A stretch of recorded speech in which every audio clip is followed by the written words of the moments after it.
There's a moment that comes, in the dead of night. When the lights are off.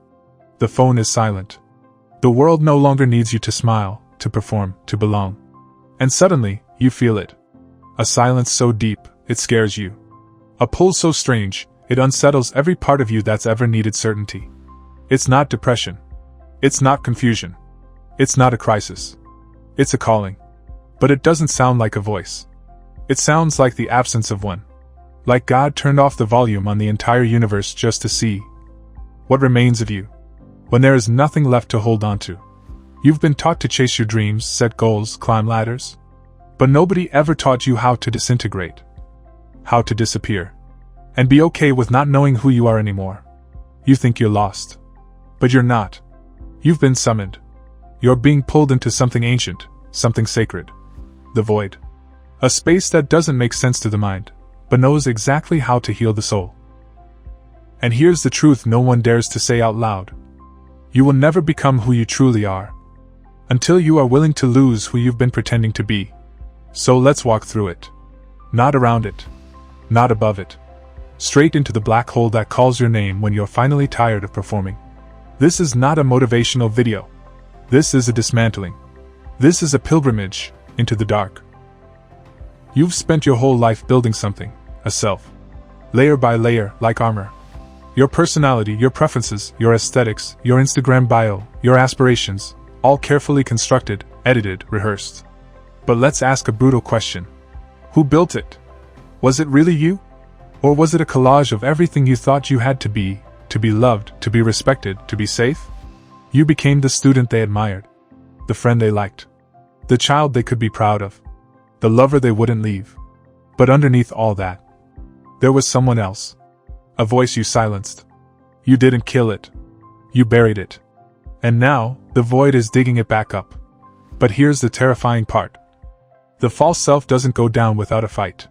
It clings to every identity, every title, every social script you've memorized. Because it knows that if you ever truly enter the void, if you ever allow yourself to not know who you are, then something new and untamed will rise from the ashes.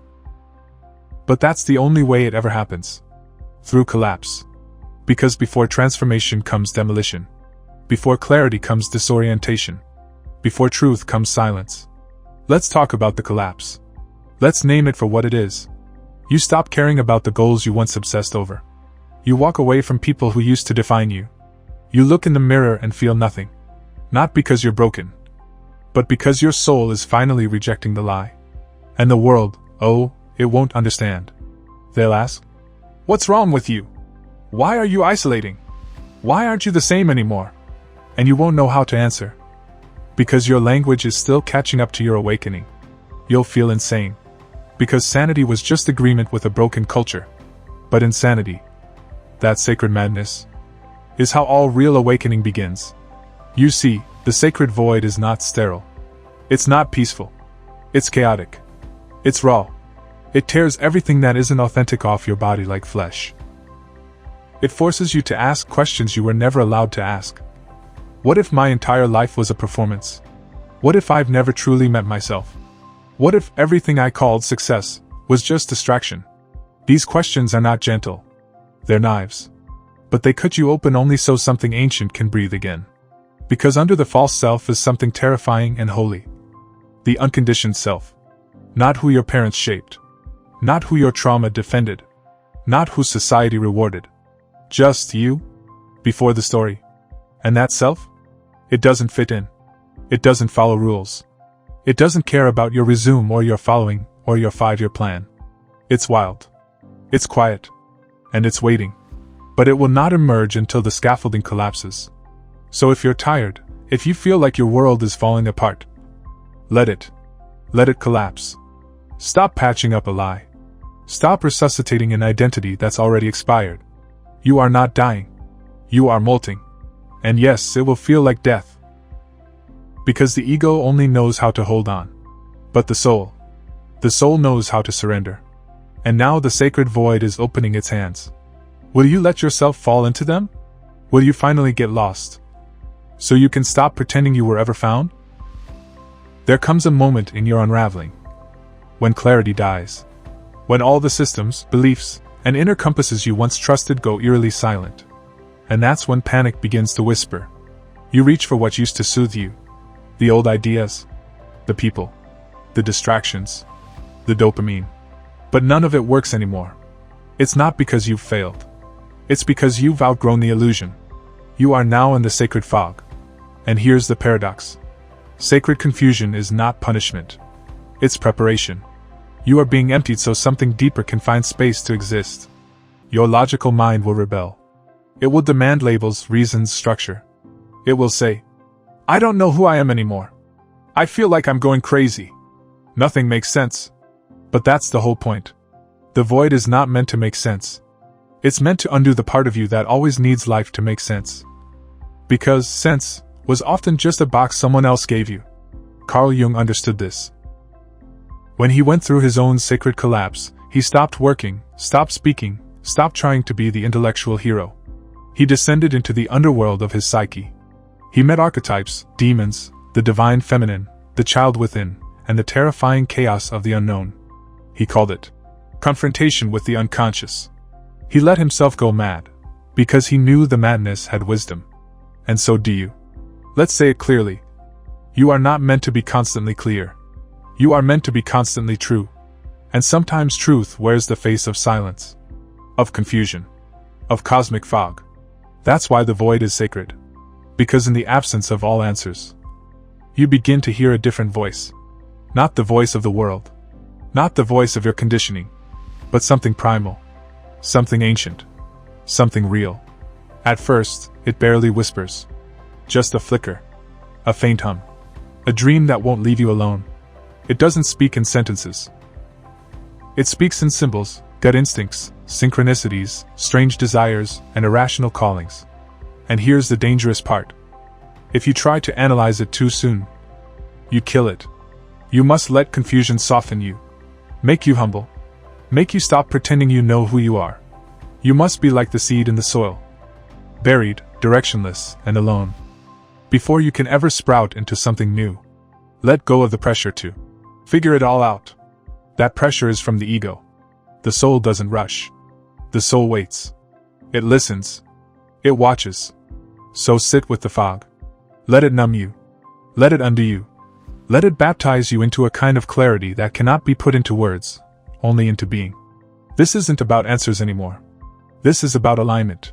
When you stop looking for the exit, you start finding the essence. And that essence will not scream. It will whisper. I've been waiting for you to get lost. Now I can finally show you who you are. There's a stage in every sacred transformation where not only do you feel lost, you feel abandoned. Not just by people, not just by purpose, but by the divine itself. You cry out to whatever you once believed in. God, source, universe, higher self. And all you hear is silence. Not even a no. Just nothing.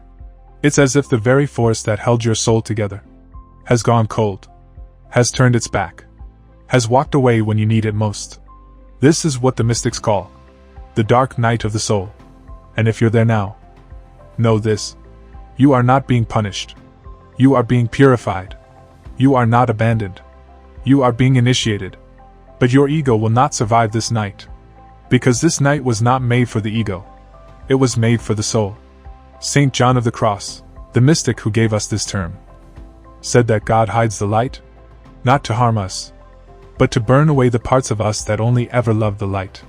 You see, it's easy to love God when life is good, when signs are flowing, when prayers are answered. But who are you when there are no signs, no gifts, no comforts? Who are you when there is no spiritual high to chase, no mystical feeling to bathe in, no teacher, no savior, no breakthrough? That's when the real work begins, because the dark night reveals what your faith was really rooted in. Was it the presence of comfort? Or the presence of truth? Most people walk away in this stage. They return to distractions, to dopamine, to the familiar. Because silence feels like death. And it is. But it's a sacred death.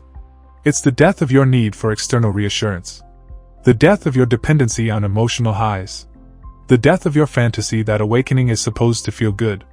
This stage feels like grief. And that's because it is. You're grieving who you used to be.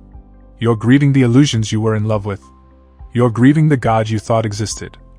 So you can discover the God that actually does.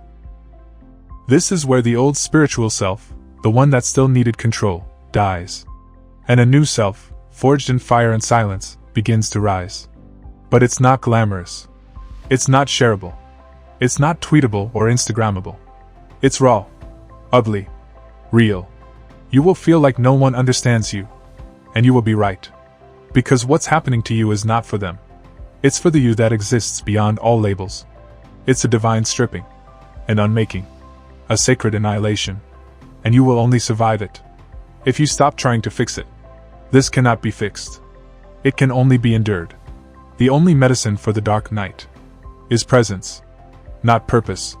Not logic. Not explanation. Just being here. Broken. Hollow. Honest. And in time. Not your time. But time that belongs to something higher. The light begins to return. But it's not the light you lost. It's a new light. A quieter one. A deeper one. A light born from within you. And when it comes, you'll realize something strange. The void was never empty. It was full of the parts of you that you were finally ready to meet. You just had to sit in the dark long enough to see them glow. You didn't just wake up one day and say, "I want to be alone." No one truly craves isolation. At first, it feels like exile. But soon you realize something deeper. You didn't isolate to run from the world. You isolated because your soul was tired of pretending. There is a moment when your nervous system begins to reject what your ego once enjoyed. Small talk. Shallow praise. Crowded rooms filled with empty people. It's not that you hate anyone. It's that your soul has outgrown performance. And now, everything feels like a mask. You feel it most around people who still know the older version of you. The one who laughed on cue. Agreed to keep the peace. And swallowed truth just to be included. You used to belong. Now you feel like a stranger in your own life. And that's because your mask is melting. Not just one mask, all of them. The ambitious mask. The obedient mask. The likable mask. The spiritual mask. Even the "I've got it all figured out" mask. Each one begins to peel off in isolation. And with every layer gone, you feel lighter and lonelier. Because most people don't know how to meet you without your mask. And worse, you don't know how to meet yourself without it either. That's why the void is necessary. Because the moment you stop performing, there's nothing left but the raw, unshaped clay of who you really are. You won't always like what you see. The first things to surface are the wounds you never healed. The shame you buried. The guilt you numbed. The rage you intellectualized away. And it hurts. It hurts to see yourself unmasked. To confront how much of your life was spent seeking validation instead of living in truth. But this pain is not punishment. It's purification. You are being deconstructed. Stripped of identity. Emptied of the false self. So your soul can finally breathe in the open. This is why ancient initiates would go into the wilderness. Into caves. Into deserts. Because to truly be reborn, you must vanish first. The ego needs applause. But the soul needs silence. This is the sacred purpose of your isolation. To stop being who the world asked you to be. And become who you were before the world ever touched you. And yes, people will misunderstand your retreat. They'll think you're distant, cold, even arrogant. But they don't realize. This isn't distance. This is resurrection. You're not avoiding them. You're retrieving yourself. The masks are falling off. The roles are dissolving. And for the first time, you're meeting yourself face to face. And strangely, there's no one else you'd rather be with. At some point, the seeking has to stop. Not because you've found everything, but because you've finally realized what you were chasing was never out there. You searched for healing, for answers, for meaning, for teachers. You devoured books, meditated through pain, journaled until your fingers ached. You thought the right mindset, the right mentor, the right ritual would finally fix you. Would finally bring you peace. But no matter how far you went, how deep you dug, how much you understood, there was still that haunting emptiness. That silent echo in your chest that whispered, "There's something deeper still." And here's the truth. You are not meant to seek forever. You are meant to surrender. To stop running. To stop fixing. To stop striving to become anything. Because all striving is based on one illusion. That you're not already enough. That something is missing. That there is a better you waiting somewhere down the path. But the void doesn't work like that. The void doesn't reward effort. It responds to surrender. It doesn't ask you to become more. It asks you to be less of who you're not. It asks you to become empty. Not empty like lost. Empty like pure. Still. Silent. Open. And in that openness, something profound happens. You stop being the seeker. And you become the space itself. You become the stillness. The presence. The quiet witness beneath all your noise. You stop asking, who am I supposed to be? And you start asking, who is the one watching me change? This shift is subtle, but everything changes when it happens. You stop needing to heal. Because you realize you are not your wounds. You stop needing to achieve. Because there's nothing to prove. You stop needing to impress. Because the deepest parts of you don't need applause to exist. You become like the void itself. Unmoving. Deep. Eternal. And here's the paradox. The more you become like the void, the more full of life you become. Because when the false self dissolves, the soul is finally free to speak. And it doesn't shout. It doesn't sell itself. It just is. Peaceful. Present. Powerful. This is the moment when the sacred journey flips itself inside out. You're no longer on the path. You are the path. You no longer ask, where am I going? You ask, how still can I be in this moment? You stop needing life to look a certain way. Because you've fallen in love with what's beneath life. Presence. Pure, wordless, thoughtless being. You've stopped seeking. You've stopped performing. You've stopped resisting. And in that radical surrender, you realize something simple, terrifying, and liberating. You never had to become anything. You only had to remember what you were. Before the world taught you to forget. You've been dismantled. Unmade. Stripped bare in silence. And you thought that was the end. But it was only the beginning. Because in the stillness after the storm, in the aftermath of ego death, spiritual silence, and sacred confusion, something new begins to stir. Not loudly. Not dramatically. Almost imperceptibly. A presence. A hum. A knowing. You don't understand it. You can't name it. But it feels ancient, like something that has always been waiting for you. Just beneath the surface of your former life. This is your emergence. And it is unlike anything you've ever experienced. Because for the first time in your life, you're not becoming anything. You're just allowing. You're not pushing toward purpose. You're not clinging to identity. You're not asking for a label, a title, a box. You're simply living from a place of truth. And truth, real truth, doesn't need explanation. It radiates. It breathes through your skin. It moves through your silence. It guides you. Not with urgency, but with calm clarity. You'll notice strange things. You begin saying, no, without guilt. You no longer crave conversations that keep you asleep. You don't chase people. You don't argue to be understood. You no longer beg for life to look like your old vision board. Not because you don't care, but because you've seen something more real. You've seen yourself.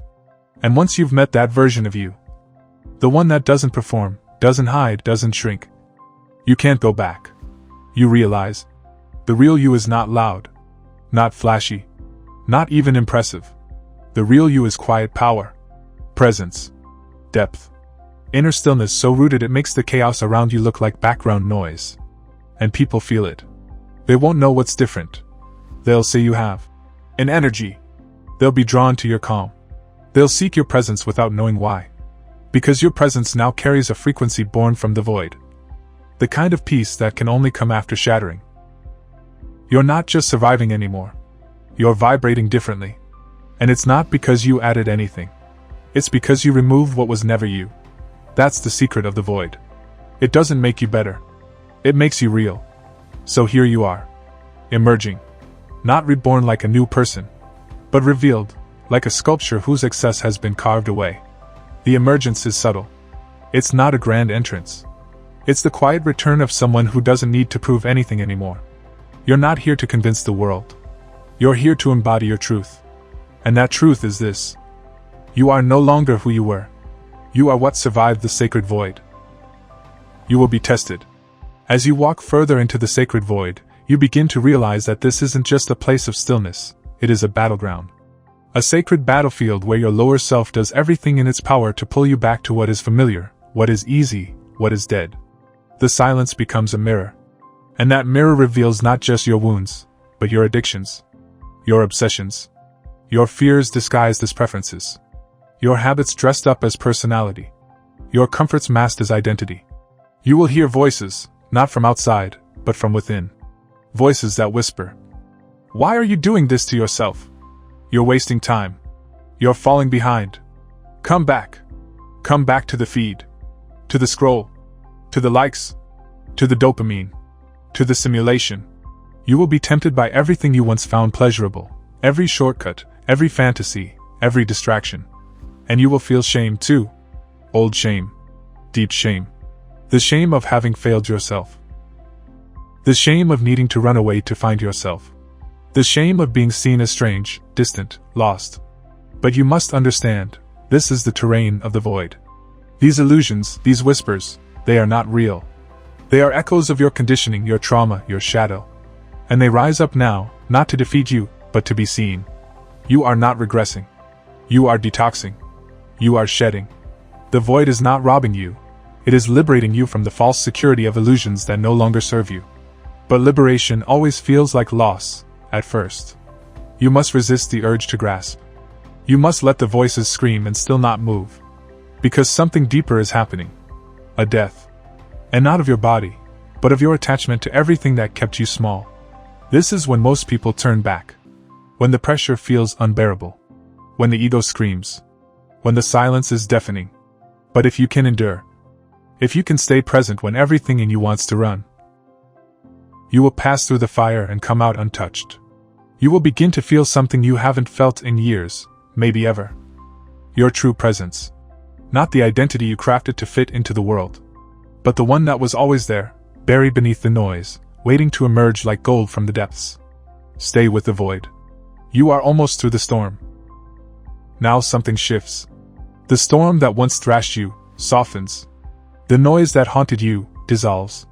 And in the vast silence of the sacred void, you begin to hear something you had forgotten was even there. A voice. But it is not loud. Not demanding. Not urgent. It is a whisper. Gentle. Still. Clear. Your soul has begun to speak. This is the voice that was buried beneath the roles you performed, the fears you obeyed, the masks you wore. It is the voice of your true self, unshaped by culture, untouched by conditioning, uncorrupted by comparison. And you realize, it had been speaking to you all along. But you were too busy chasing to hear it. Too busy performing to feel it. Too addicted to distraction to recognize the subtle language of the soul. This voice does not scream for attention. It waits for your stillness. And now, in the sacred void, it returns, not with instructions, but with remembrance. Not with rules, but with resonance. It doesn't tell you who to become. It reminds you who you've always been beneath the noise. You feel tears rise, not of sadness, but of reunion. You are meeting yourself again. The child before the world told you what to fear. The dreamer before cynicism stole your fire. The artist before algorithms diluted your vision. You begin to feel something sacred. Clarity.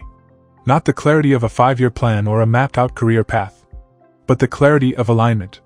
The knowing that you don't have to become more, but simply return to what is already within. This is the paradox of the void. You came here to escape. But instead you awakened. You got lost in order to see. You surrendered your ambitions, your labels, your fantasies, and in return, you found the real treasure. Yourself. Raw. Honest. Undistracted. Unashamed. This inner voice will not lead you to fame. It may not lead you to money, power, or status. But it will lead you to truth. And when you follow truth, when you walk in integrity with your soul, you become untouchable. Because the world can only manipulate those who are disconnected from their own knowing. Now you know. And once you know, you cannot unknow. You cannot stay in the void forever. The silence that healed you is sacred, but life calls you back. Not to the chaos you escaped, but to the mission you now understand. And this is where the true test begins. Because re-entry is dangerous. Not because the world is evil, but because the world is seductive. It will try to pull you back into roles, into expectations, into old identities that no longer fit the soul you've uncovered. But you are not who you were when you left. You return with different eyes. You no longer crave attention, you crave meaning. You no longer chase applause, you follow truth. You are no longer addicted to noise, you protect your silence. And now, your job is to live in the world without letting it colonize your spirit. This requires boundaries, brutal honesty, sacred solitude, daily rituals that reconnect you to your higher self, and the courage to disappoint others if that is the price of not abandoning yourself. You become selective about who you share your energy with, not out of ego, but out of self-respect. You no longer entertain surface conversations, because you've tasted depth. You no longer tolerate shallow relationships, because you've met your soul in the silence. And most importantly, you no longer ask the world for permission to be who you are. Because you've already been approved by the universe. Now your presence changes rooms, not because you're louder, but because you carry silence inside you. Now your work becomes magnetic, not because you're polished, but because you're honest. Now your path unfolds, not because it's planned, but because it's aligned. You have gone into the sacred void. And returned, not just healed, but reborn. You were never meant to live on autopilot. You were never meant to numb yourself with distraction, routine, and noise. You were built to go into the unknown, to lose yourself, to confront the abyss. Because only through that sacred unraveling can you return with your soul intact. So if this message spoke to you, share it. Let someone else know that getting lost is not failure. It's the beginning of becoming real. Subscribe for more deep content like this. And remember, the world may offer you everything, but only the void will offer you yourself.